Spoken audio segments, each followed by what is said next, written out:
चला आज आपण एक नवी माहिती आणलेली आहे ती म्हणजे आपलं जे 6वीचं पुस्तक आहे त्या पुस्तकावर असणारा असा लोगो।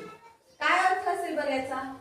ते आपल्याला दिसत आहे 60 इथे बालभारती आणि हीरक महोत्सव। म्हणजे काय तर आपलं हे जे बालभारती आहे म्हणजे महाराष्ट्र राज्य पाठ्यपुस्तक निर्मिती आणि अभ्यासक्रम संशोधन मंडळ पुणे हे आपल्या 60व्या वर्षामध्ये 60वे वर्ष साजरे करत आहे। अशाच पद्धतीनं जर कोणते वर्ष साजरे करत असले तर त्या वर्षांना काय काय म्हटले जाते किंवा काय संबोध त्याच्यासाठी वापरला जातो हे आपण बघणार आहोत। ते म्हणजे 25 वर्ष एखाद्या व्यक्तीला किंवा संस्थेला किंवा एखाद्या घटनेला जर 25 वर्ष पूर्ण झाले असतील तर त्याला म्हणतात रौप्य महोत्सव म्हणजे सिल्व्हर जुबली।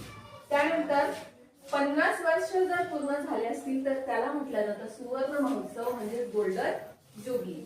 त्यानंतर 60 वर्ष आपण बघितलं की बालभारतीचं 60 वर्ष पूर्ण झाल्यामुळे ते 60वे वर्ष साजरे आपला हीरक महोत्सव साजरा करत आहे। म्हणजे 60 वर्ष जर पूर्ण झाले असतील तर त्याला म्हणतात हीरक महोत्सव म्हणजे डायमंड जुबली। हिराला काय म्हणतात? डायमंड, म्हणून डायमंड जुबली।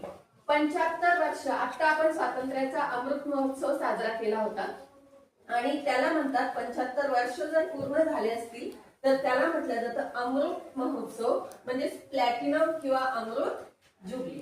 त्यानंतर आहे 100 वर्ष जर 100 वर्ष पूर्ण झाले तर त्याला म्हणतात शताब्दी महोत्सव।